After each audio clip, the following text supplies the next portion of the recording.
Alors moi c'est Clément et je suis actuellement étudiant en 3e année au CERF et je suis en mobilité en Espagne.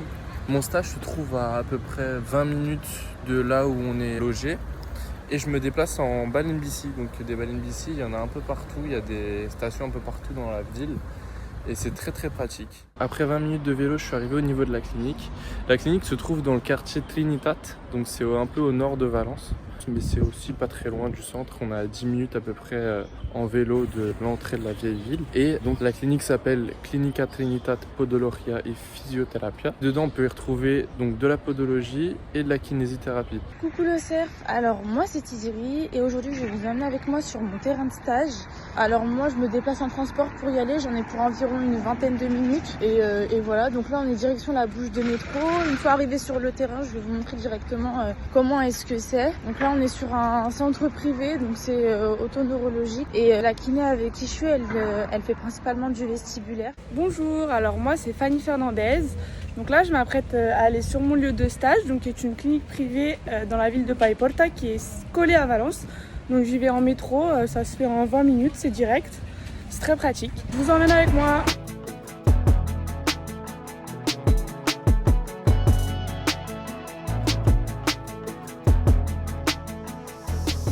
La Clinica Trinitat, c'est une clinique privée ici en Espagne. Une clinique privée, c'est un cabinet libéral en France, en gros. Et elle est constituée d'une partie de podologie, avec Annabelle qui fait de la podologie, donc elle va faire des soins, etc. Et une partie de kinésithérapie podologie, car mon tuteur de stage est kinésithérapeute, donc physiothérapeute ici en Espagne, et podologue. Dans sa salle, on va y retrouver une table de kinésithérapie, avec tout autour des machines telles qu'un échographe, des machines de T-car-thérapie. On va avoir des accessoires tels que des aiguilles de dry needling, des bandages, des tapes, etc. Donc sa pratique, elle va être très axée thérapie manuelle, mais on va également avoir du diagnostic à travers les échographies. Et sa spécialité, c'est musculo-squelettique. Il a essentiellement ce genre de patients avec des pathologies aiguës telles que des torticolis, etc. Alors pour ma structure, il s'agissait d'une clinique privée. Dans cette clinique, il y avait donc la salle de ma tutrice, donc de massage, kinésithérapie. Et il y avait également une salle de podologie, donc avec le podologue. Il n'y avait pas de plateau technique. Globalement, il y a peu de matériel. C'est pas comme en France, on retrouve beaucoup de ballons, d'élastiques, de poids. Là, il y avait la table de massage et après tout le matériel qui était nécessaire aux techniques que ma tutrice utilisait. Donc notamment de quoi faire des échographies, des ponchos sèches, des électrodes percutanées et transcraniales. Au niveau du domaine de pratique, on est essentiellement sur du musculo-squelettique. Beaucoup d'entorses, de tendinites, de contractures, voilà. Mon terrain de stage, c'était une clinique privée, c'était un centre autoneurologique. Et la kiné avec laquelle j'étais, donc elle faisait principalement du vestibulaire. Et de temps en temps, il lui arrivait de faire du musculo-squelettique. Mais sinon, c'était principalement du vestibulaire. En Espagne, déjà, ce qui m'a marqué dès le début quand je suis rentré dans le cabinet, c'est qu'il n'y avait pas de plateau technique ou un endroit avec des instruments tels que des ballons ou des élastiques ou de quoi faire du renforcement musculaire. Et c'est au fur et à mesure des jours et en discutant avec les patients et avec mon tuteur que je me suis rendu compte que ici, c'était assez différent. Dans le sens où déjà ici, il n'y a pas de sécurité sociale, donc les patients payent les séances de leur poche, ils ne vont pas être remboursés par l'État. Donc logiquement, il y a moins de patients qui viennent régulièrement. Donc c'est un suivi assez différent. On donne beaucoup de consignes à faire à la maison. En fait, on est obligé de rendre les patients un peu plus autonomes en leur disant de se glacer eux-mêmes tous les jours, de faire leurs étirements seuls, leur renforcement seuls, parce qu'on ne peut pas se permettre d'à chaque fois les faire en séance qui ont lieu peut-être une fois toutes les semaines ou toutes les 2 semaines.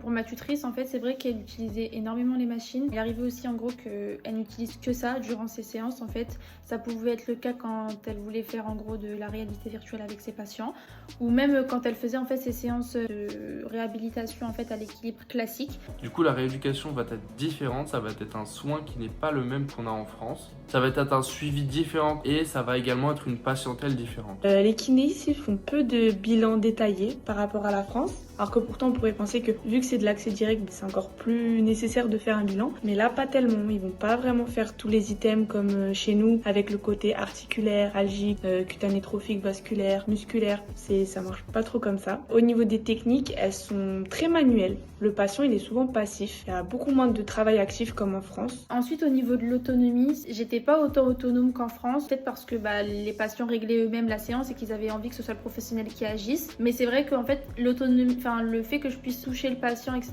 ou alors faire mes séances, en fait, c'est venu bien plus tard.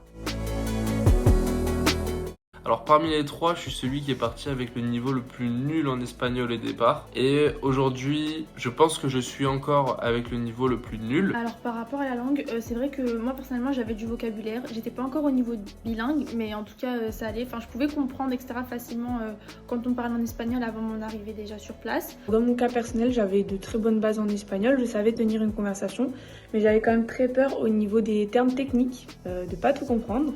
Et puis finalement ça a été, puisque ça ressemble pas mal au français. Déjà il faut savoir que j'ai eu de la chance parce que mon tuteur il parle espagnol et il a des notions d'anglais. Donc avec lui j'ai plus parlé en anglais pour avoir des discussions un peu plus fluides.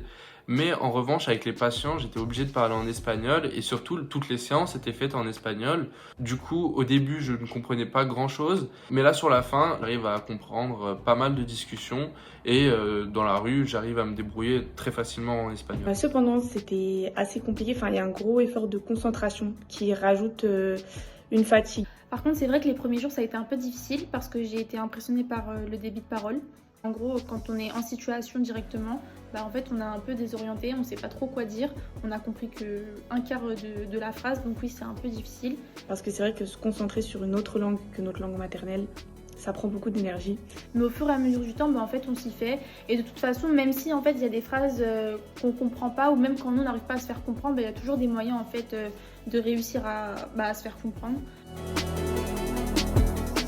Alors ce stage à Valence, ça aura été une expérience professionnelle et personnelle de fou, j'ai trop aimé. J'ai fait plein de trucs différents. En dehors de mon stage, j'ai visité Valence.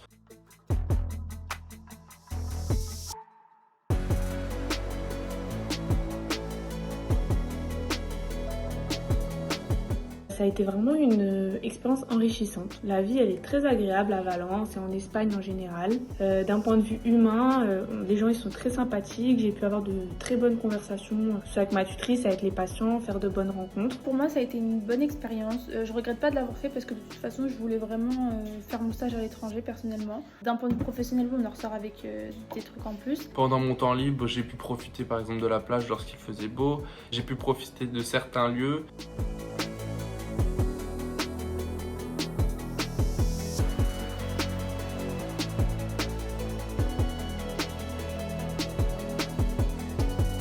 D'un point de vue culinaire, l'Espagne ne dépassera jamais la France, ça c'est une certitude, mais je me suis bien régalé.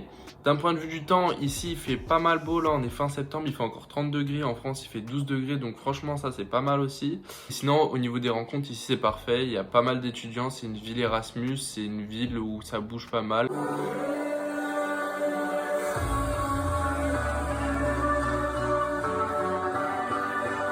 C'est plutôt cool. Donc globalement, ce stage en Espagne aura été une super expérience. Surtout du côté personnel, parce que du coup, on se débrouille tout seul, on est un peu livré à nous-mêmes. Donc personnellement, je trouve que ça a été une expérience grandissante et je regrette pas de l'avoir fait. Donc... Ce séjour en Espagne m'aura permis d'évoluer dans la langue anglaise, mais également espagnole. Et ça c'est top. Let's go!